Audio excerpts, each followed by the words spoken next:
Hey guys, Garrett here. Welcome back to Challenged. Today I'm going to be working on covering the walls inside of my shop, and the shop is gigantic, so it's going to take me a long time to do this. And I'm going to just do it a little bit here and a little bit there, but it's actually what I'm going to put up is pretty darn quick. Now, whenever I was researching this, obviously I'm trying to keep this as inexpensive as possible. So there's lots of really expensive options out there, and I didn't consider any of them because, well, I'm on a budget just like you guys are. So I looked at three different options. The first was sheetrock. That is actually the cheapest option there is.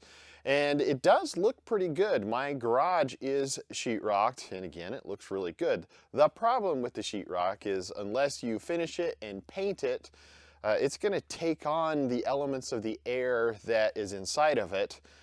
So this is a shop, and it's going to turn different colors as time goes on unless you prime and paint it. And also, since it is a shop, it could mold pretty easily because the humidity levels out here get pretty darn high.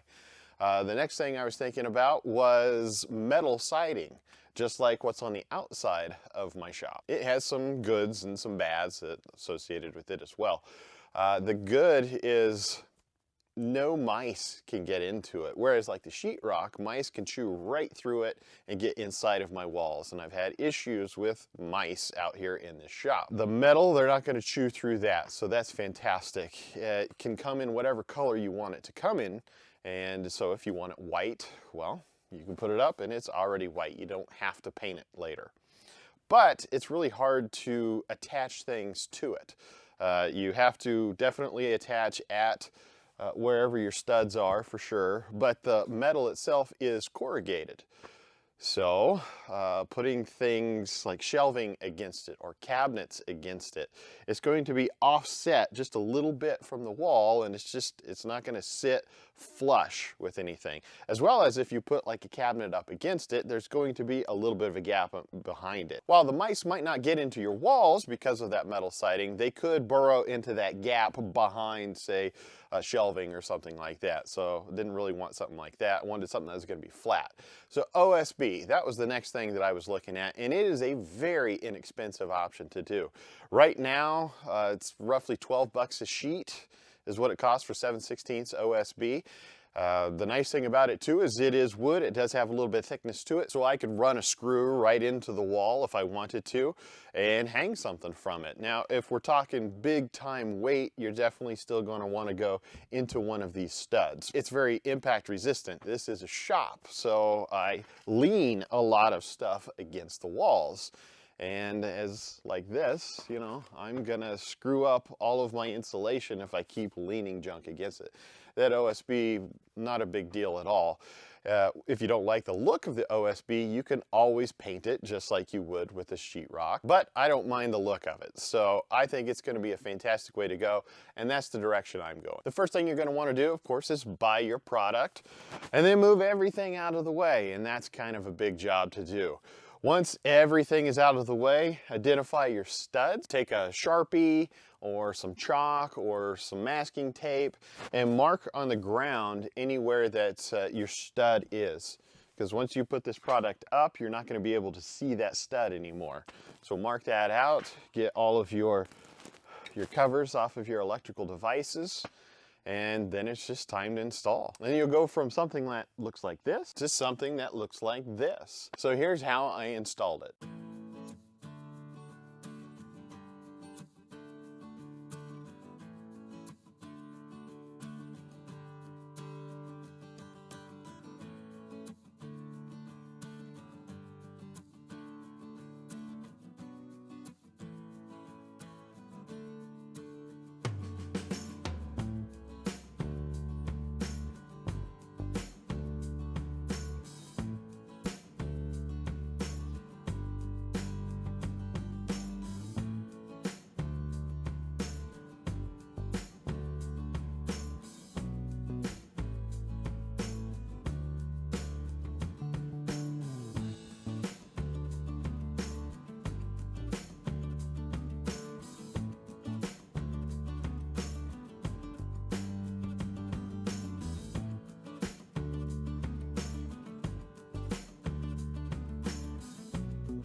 Couple of quick tips here. Number one, install this with screws, not nails. If you ever need to get back inside of this wall to, say, run more wire or, I don't know, just do anything inside of it, you want to be able to remove this panel.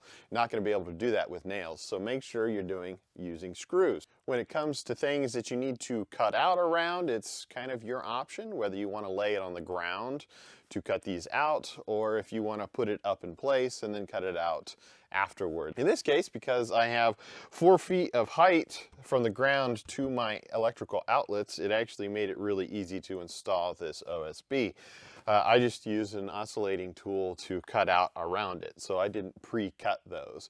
But if you're going to be going around, say, a door or something like that, well, it's a lot easier to cut that on the ground.